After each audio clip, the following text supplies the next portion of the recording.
Salut, bonne année. Ça fait super longtemps que j'ai pas fait de vidéo, j'ai l'impression, en même temps, excusez-moi d'être un peu occupé, sauf que là, vu qu'il y a eu tellement de neige là ces derniers jours, que tous les bahuts ferment les uns après les autres, quelque chose me dit que je vais avoir peut-être un peu de temps pour refaire des vidéos. Ça tombe bien, il y avait un bouquin dont j'avais envie de parler depuis un moment. Un bouquin, alors c'est pas le meilleur, c'est pas celui qui a été le mieux écrit de la planète, c'est pas celui qui a fait les meilleurs films non plus, mais il y a quelque chose. Il y a quelque chose à en tirer de ce bouquin, et des choses quand même à redire. Hunger Games, on en a suffisamment parlé, mais Divergente. On est d'accord qu'à l'époque, quand ils sont sortis, t'avais un peu le triptyque, t'avais le labyrinthe, que j'ai jamais lu, Hunger Games et Divergente. T'avais un peu ces trois-là, tu sais, les trois grandes dystopies pour adolescents. Hunger Games, je vous ai déjà expliqué beaucoup ce que j'en pensais, c'est-à-dire beaucoup de bien, que c'était vraiment excellemment bien écrit, que c'était un univers très complexe et très bien construit. Divergente, on va pas se mentir, même en termes de popularité, il est un cran en dessous, peut-être plusieurs aussi. On va quand même le voir parce que c'est pas parce qu'il est en dessous qu'il est moins bien. Déjà, c'est un bouquin pour adolescents, ok, mais vous savez ce que j'en pense, hein, ce bouquin pour adolescents, ça veut pas dire, déjà, ça veut pas dire que c'est que pour les jeunes, et ça veut pas dire que c'est mal écrit. Ça parle de quoi déjà, Divergente? Un univers post-apocalyptique, quasiment tous les humains sont morts sauf les quelques représentants d'une cité. On comprend vite fait que c'est les rescapés d'une guerre, on sait pas trop ce qui s'est passé. Pour préserver la paix, la société s'est divisée en 5 factions, et chacune de ces 5 factions est organisée selon les préceptes qui selon elles, sont l'origine du bien. C'est-à-dire la faction des altruistes, ce sont ceux qui pensent que le bien vient de l'altruisme, donc ils rejettent l'égoïsme, ils cherchent l'oubli de soi, le don de soi. Il y a les érudits, qui pensent que le bien passe par l'érudition, par l'intelligence, donc ils sont dans la recherche de savoir et de connaissances. Les fraternels pensent que le bien vient du pacifisme, vient de la paix, donc ils rejettent l'agressivité, ils rejettent la colère, ils rejettent toute forme de violence. Les audacieux pensent que le bien vient du courage, donc ils rejettent la lâcheté, ils rejettent la faiblesse et vont cultiver la force, la détermination, l'audace. Et puis les sincères qui pensent que le bien viendra de l'honnêteté, la sincérité, la clarté, ils vont rejeter le mensonge. Chaque jeune de cette cité qui atteint l'âge de 16 ans passe un espèce de test de personnalité pour déterminer à quelle faction il est censé appartenir. Et manque de peau, Triss, l'héroïne de ce bouquin, elle découvre qu'aucune faction ne lui correspond à 100%, ce qui fait d'elle une divergente et donc une menace pour l'équilibre de la société. Parce que voilà, si tu n'apparais pas, si tu ne corresponds pas à une seule case, du coup tu ne peux pas être contrôlé, tu vois. Et c'est de là que part l'histoire. C'est quand même un plot plutôt intéressant. Non mais on va dire ce qui est, hein. L'intrigue, elle est quand même intéressante. On nous vend ça comme ça, moi je dis, oh, sympa. Et cette œuvre, elle est beaucoup critiquée pour être pas originale. Alors qu'on s'entende bien, non, ce n'est pas original, effectivement. Le fait que les gens d'une société soient classés selon machin, non, c'est pas original. Mais est-ce qu'une œuvre a besoin d'être originale pour marcher? Titanic, c'est pas original, hein. Oui, c'est une histoire d'amour impossible. Merci, on faisait déjà ça dans l'Antiquité. C'est pas pour autant que le film est pas super, c'est pas pour autant que les personnages sont pas travaillés. Je veux dire, c'est pas grave si c'est pas original. Et il y a peu d'idées originales encore aujourd'hui, hein. C'est pas parce qu'une idée est pas, ça a déjà été fait, bah et alors? Ça veut pas dire que c'est pas, ça veut pas dire que c'est pas bien. Sauf que Divergente, en termes d'écriture, ça part avec un handicap.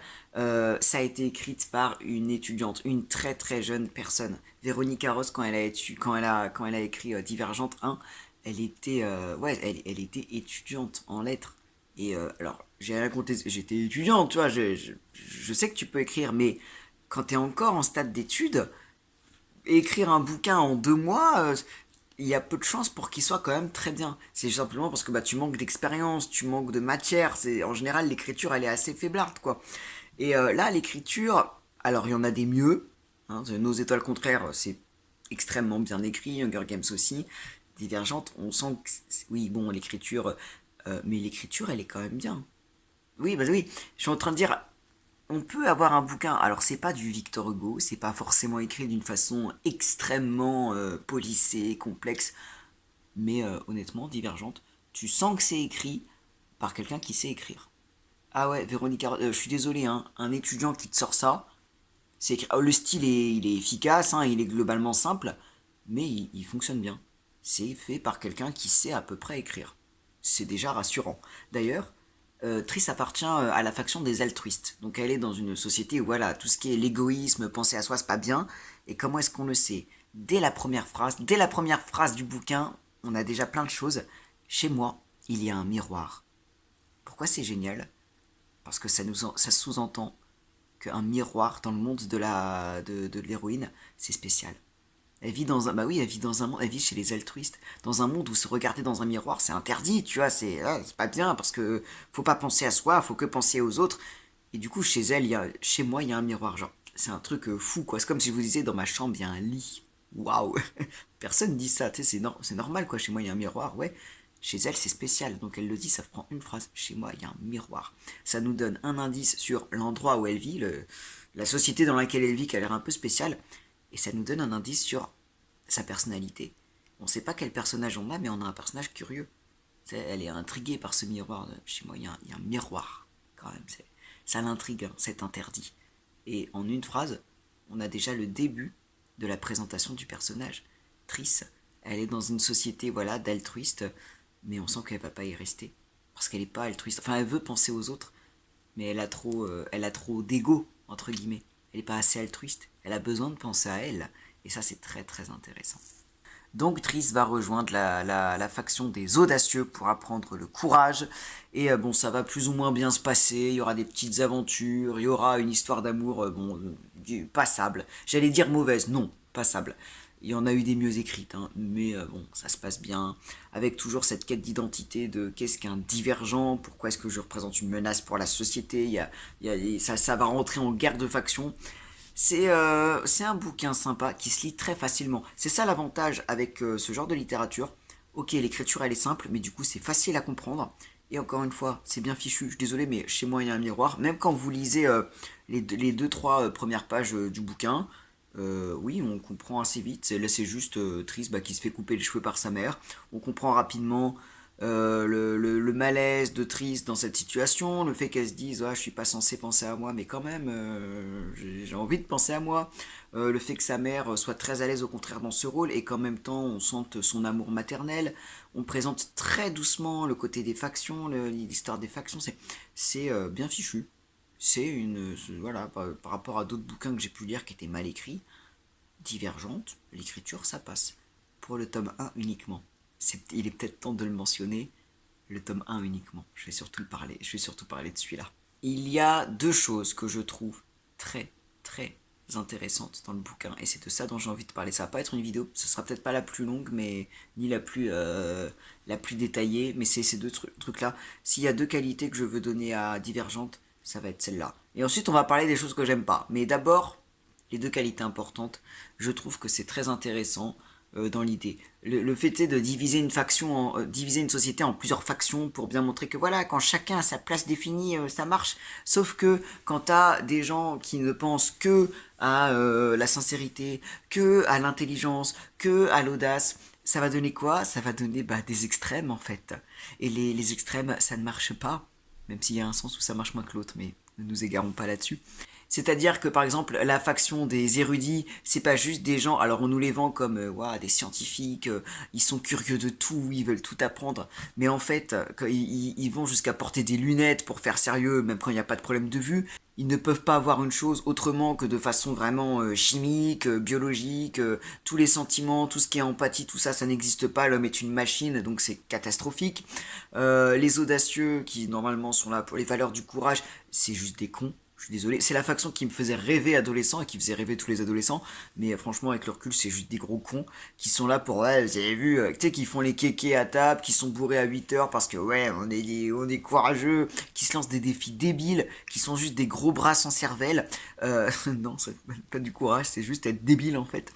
Les altruistes pareil, le don de soi c'est génial comme qualité de penser aux autres avant de penser à soi, mais ça en vient à vraiment refuser toute estime de soi, ça revient à fuir les miroirs même pour se coiffer, ça revient à ne pas dénoncer le voisin d'à côté qui frappe son fils parce que faudrait pas vexer le voisin, faudrait pas prendre la parole comme ça. Donc ça frise comme ça frôle un peu la lâcheté aussi, tu vois. Puis l'estime de soi, quoi, quand même, c'est important dans la vie de tous les jours. Les fraternels qui condamnent la violence, l'agressivité, j'avoue que c'est super, hein. Mais qu'est-ce qu'ils font du coup? Bah ils droguent leur population avec la nourriture. Donc les gens sont drogués, sont shootés, donc ils sont tout le temps tout contents. Bah ouais, c'est ça, donc il y a peut-être un problème. Puis ça veut dire aussi que pendant une guerre civile, quand une faction commence à faire de la merde, à tuer des gens ou quoi, et qu'il s'agit de se positionner, et ben les fraternels, ils vont être ah non non la violence c'est pas bien, et puis on peut pas, on va rester neutre en fait, ce qui est aussi une forme de lâcheté. Tu sais, il y a aussi ça. Et les sincères qui rejettent le mensonge, ils apprennent juste à mieux mentir. Voilà. Et à être des grandes gueules qui s'embarrassent pas de la politesse. Tu sais, le genre de personnes qui disent oh, moi je suis quelqu'un d'entier, simplement pour dire que c'est quelqu'un de très impoli. Donc c'est des gens, voilà, qui vont envoyer chez les autres, qui auront aucun sens de la politesse, de l'amabilité, et concrètement, qui vont juste très bien savoir mentir. Et ça, encore une fois, hein, ce n'est guère subtil, mais c'est pas là pour être subtil. Je trouve ça très intéressant.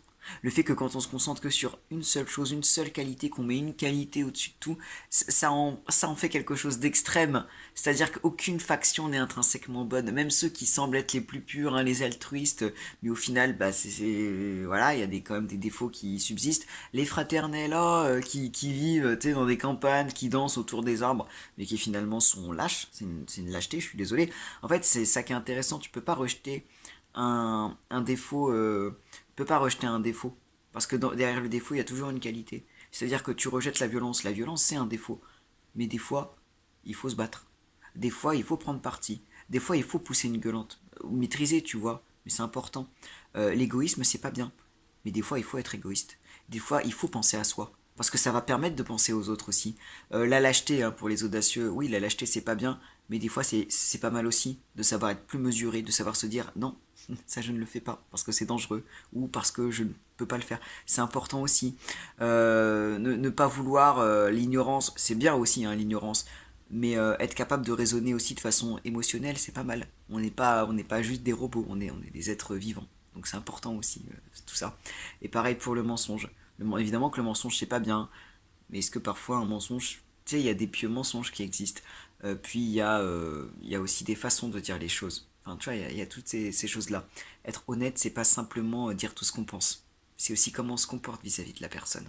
Donc c'est très intéressant, ça pose vraiment cette question. Et il y a surtout deux qualités et défauts qui vont être mis au centre de l'histoire. Et c'est là que va arriver mon deuxième point. C'est qu'est-ce que le courage? Qu'est-ce que l'altruisme? Qu'est-ce que la lâcheté? Et qu'est-ce que l'égoïsme? Triss, elle va choisir les audacieux, donc elle va se sentir coupable pendant tout le long du fait d'avoir trahi les altruistes, tu sais, de se dire ah quand même j'ai trahi ma famille. Et en même temps, elle a envie de choisir les audacieux, mais elle se sentait pas à l'aise chez les altruistes, elle se sent pas à l'aise non plus chez les audacieux, parce que bon les audacieux, ça, je te jure, c'est vraiment des gros bras débiles. Genre, ouais, je me mets des piercings et je me mets des tatouages. C'est super, hein, les piercings et les tatouages, mais quel est le rapport avec le courage? Tu sais, tout est dans le paraître, en fait. Ouais, je parle fort et je m'en fous des autres. Ouais, t'es juste un connard, en fait. C'est juste ça. Et pendant tout le bouquin, et je trouve que beaucoup de gens sont passés à côté de ça, pendant tout le bouquin, il va y avoir cette réflexion de c'est quoi le vrai courage? Est-ce que le courage, c'est de se lancer un défi dangereux et d'en arriver à bout? Est-ce que le courage, c'est de d'oser parler pour défendre quelqu'un quand tout le monde baisse la tête, quand on sait que parler ça va être dangereux, mais on le fait quand même? Et là, on frôle la notion de justice, tu vois. Est-ce que le courage, c'est la recherche d'adrénaline? De se descendre le long d'une tyrolienne de façon très très rapide et de faire ouh, c'est trop bien. Est-ce que c'est ça, c'est cette recherche du frisson, du frisson du danger? C'est quoi le courage en fait? Et ça c'est très intéressant. Est-ce que le courage c'est juste aussi dans les petites choses de la vie, tu vois, le fait de d'oser prendre la main de la personne qu'on aime, d'oser avouer ses sentiments, ça aussi c'est une forme de courage. Il y a toute cette dynamique. Finalement le courage, est-ce que c'est pas être altruiste? C'est aussi ça cette notion-là qu'on a. Quand on veut aider quelqu'un, quand on est vraiment altruiste, tant pis s'il y a du danger, on le fait quand même. Bah ça c'est du courage aussi. La notion de courage et d'altruisme elle est très reliée. Mais en même temps, il faut de l'estime de soi pour être courageux. On ne peut pas être altruiste en fait si on n'est pas un peu égoïste. Et ça c'est très intéressant. Si tu veux défendre quelqu'un avec une arme, tu dois te servir de l'arme. Se servir de l'arme, c'est un acte d'égoïsme. Pas méchant, hein, mais c'est-à-dire que voilà, c'est du self-défense. T'es là pour te défendre toi-même. parce que tu as cette capacité-là. S'entraîner au combat, c'est pareil, hein. De base, c'est voilà, il y a tout ça en fait. Oser prendre la parole, c'est aussi ça, c'est une question d'estime de soi, d'être capable d'avoir assez confiance en soi pour prendre la parole, pour s'affirmer au sein d'un groupe qui peut être hostile. Donc c'est très intéressant. Et il y a toute cette dynamique-là. Triss, elle est intéressante parce qu'à chaque action qu'elle va faire qui est courageuse, elle va à la fois être fière et en même temps, elle va se sentir d'autant plus fière quand elle va se sentir altruiste. Tous les moments où elle va aider quelqu'un, elle va se sentir fière aussi.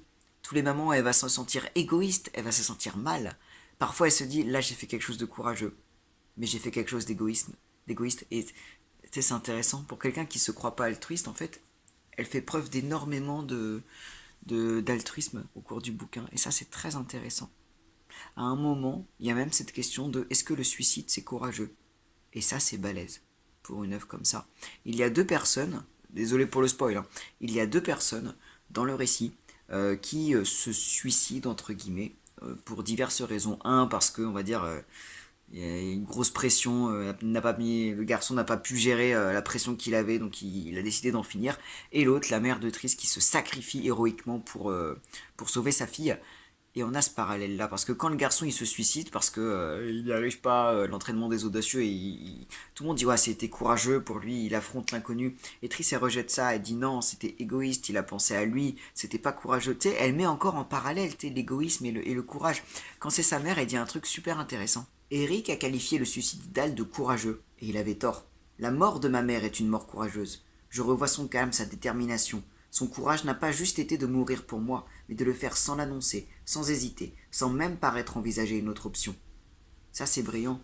Là, elle réfléchit en fait tout du long à qu'est-ce que le courage et qu'est-ce que l'altruisme. C'est étrange, tu vois, que pour devenir altruiste, il a fallu qu'elle aille chez les audacieux pour comprendre ça. C'est un truc qu'elle dit à son père à un moment. Hello, alors j'avais complètement oublié d'en parler, mais il y a beaucoup de choses à dire sur le suicide de ce personnage. Alors Hal, c'est un novice des audacieux, c'est-à-dire qu'il s'entraîne avec Triss et les autres pour devenir un vrai audacieux, et il ne supporte pas la pression de cet entraînement parce que l'initiation des audacieux elle repose sur de l'ultra-violence, sur le fait d'éclater la tronche de ses adversaires, il n'y a pas le droit d'abandonner des combats presque à mort, j'ai envie de dire, et voilà, il n'a pas supporté ça, et c'est pour ça qu'il a mis fin à ses jours. J'ai vu beaucoup de lecteurs, pas de personnages, hein, de lecteurs, chier sur Hal, littéralement, en disant ouais, pourquoi il s'est suicidé, pourquoi il a choisi les audacieux dans ce cas-là, il devait bien savoir à quoi s'attendre. Ben non, en fait, non. Les audacieux, tout ce qu'on sait d'eux à la base, c'est que ils sont là pour apprendre à devenir courageux. À quel moment tu peux t'attendre à ce que le courage ce soit apprendre à manier une Kalachnikov? Je suis désolé, il hein, n'y a pas forcément de rapport entre les deux.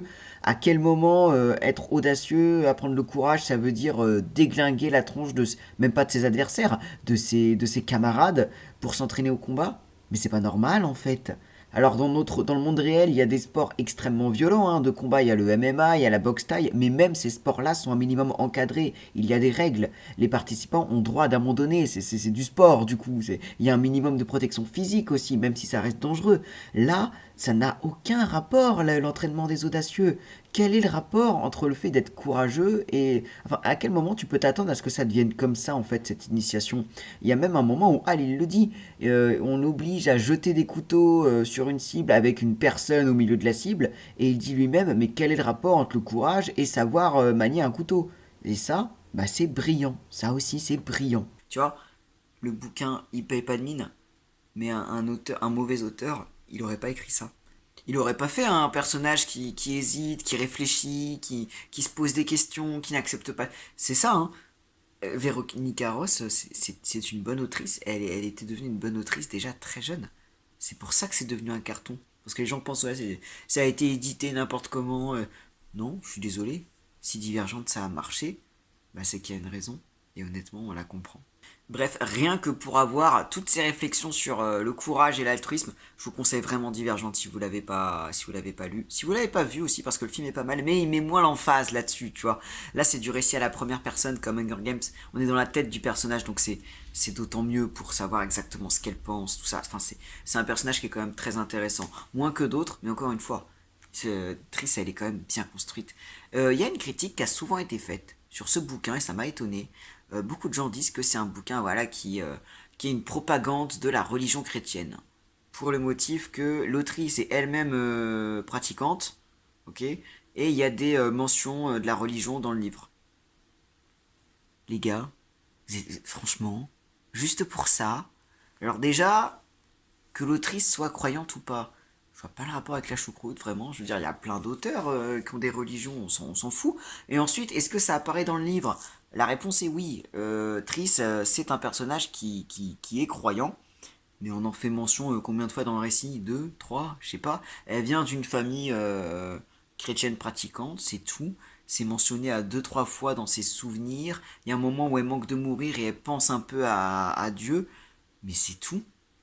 Enfin, c'est pas grave, puis ça fait partie de son identité, puis c'est même intéressant à prendre en compte justement dans cette notion de qu'est-ce que le courage, qu'est-ce que le don de soi, enfin c'est tout, desserrer les fesses à un moment, je veux dire, oui il y a une dimension, il y a un symbole christique quand tu le regardes, quand tu prends la série tout en entière, ouais t'as des symboles religieux, mais c'est tout, et c'est pas une propagande. La ligne verte de Stephen King, t'as des sens religieux absolument partout, ça parle que de religion, ça parle que de la chrétienté, personne va dire ouais, c'est une propagande, non, c'est juste ça fait partie du bouquin, tout comme Divergente, bah oui, l'héroïne elle est croyante, et bah voilà, c'est tout, c'est pas grave, ça fait partie du truc. Alors Lorny, on va parler de ce qui ne va pas maintenant dans le bouquin. Euh, on sent que le bouquin, alors on sent que le bouquin il a quand même pas été prévu pour être une série. C'est-à-dire que dans le livre, dans le premier livre, il y a plein de choses qu'on ne sait pas. Déjà, c'est une fin un peu ouverte, mais bon, ça vous verrez bien quand vous le lirez. On ne sait pas voilà ce qui s'est passé dans le passé. On sait qu'il y a eu une guerre ou alors une catastrophe. On ne sait pas trop ce qui s'est passé dans la société.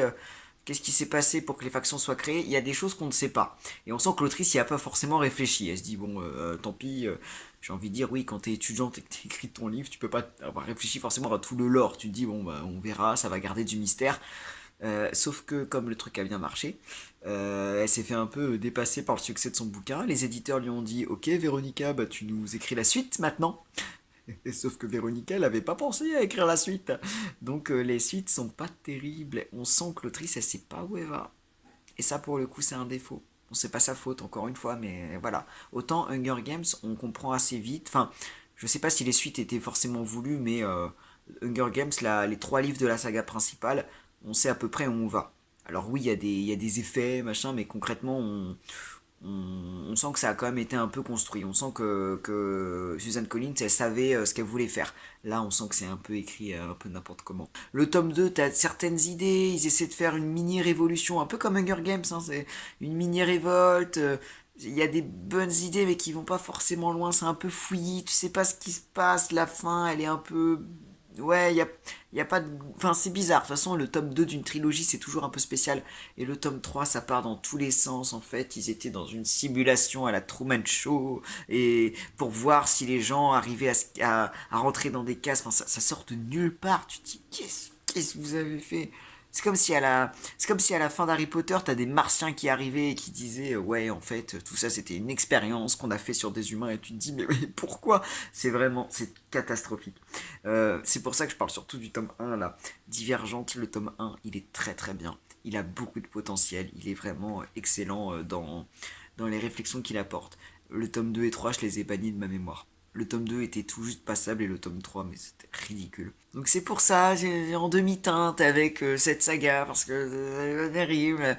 Mais en même temps, voilà, le tome un est bien écrit, le tome un mérite qu'on s'y attarde. Si on n'avait pas trop mis la pression à l'autrice pour avoir une suite, vite, une suite, peut-être que Véronique Ross, elle aurait pu avoir le temps de bien écrire sa suite correctement, peut-être plusieurs années après, on sait pas. Mais là, voilà, c'est des trucs d'éditeur, quoi. Mais je trouve ça dommage qu'on l'oublie. Faut pas oublier Divergente. Dites-vous, c'était tellement naze. Ils ont même pas fini la saga de film. C'est vraiment. Ils ont voulu faire un film 3 partie 1 ou quoi. Il n'y a jamais eu de fin. C'est terrible quand on en arrive là. Bah, comme les animaux fantastiques d'ailleurs. Comme quoi, il y a peut-être un hasard. Il y a peut-être pas de hasard. Mais voilà, enfin, le livre, le tome un et le film un, il y a quelque chose quoi. Et je veux pas qu'on oublie. Parce que ce serait dommage de pas voir les qualités de cette saga. Il y avait une vraie chose. Lisez cette saga. De toute façon, là, il neige, vous avez que ça à faire. On peut pas sortir, il y a du verglas, les écoles sont fermées. Voilà, donc, relisez Divergente. Accordez-lui une chance. Parce que moi, je lui en accorde une. L'écriture est bien. c'est fait par quelqu'un qui sait écrire et qui a des choses à dire. Et rien que pour ça, c'est pas mal. Puis encore une fois, ça pose cette question de on est tous divergents. Un bon humain, c'est un humain divergent. Parce qu'on ne peut pas ne voir les choses que d'une façon. Être courageux, c'est très important, c'est une qualité que je trouve très importante dans la vie de tous les jours. Mais je suis prof, donc je suis un peu érudit aussi. Enfin, je suis pas un savant, mais dans le sens où j'aime apprendre et je considère que apprendre c'est hyper important, la connaissance c'est important aussi, la fraternité bah, c'est hyper important aussi, faites l'amour pas la guerre, tu vois, la sincérité oui pourquoi pas, être altruiste c'est pareil, on doit avoir tout ça et il ne faut pas renier aussi les défauts qu'on va avoir, que parfois oui on peut être lâche, parfois on peut être égoïste, mais c'est pas en mettant tout sur l'extrême inverse qu'on va enlever les défauts, tu vois, c'est pas en étant absolument altruiste, on s'empêche de penser à soi qu'on va renier tous ses défauts, non, c'est même l'inverse. Donc un bon humain, c'est un humain équilibré, mais qui continue de réfléchir à comment je peux faire pour être meilleur. Et ça, c'est brillant. Soyez brillant et lisez Divergente 1.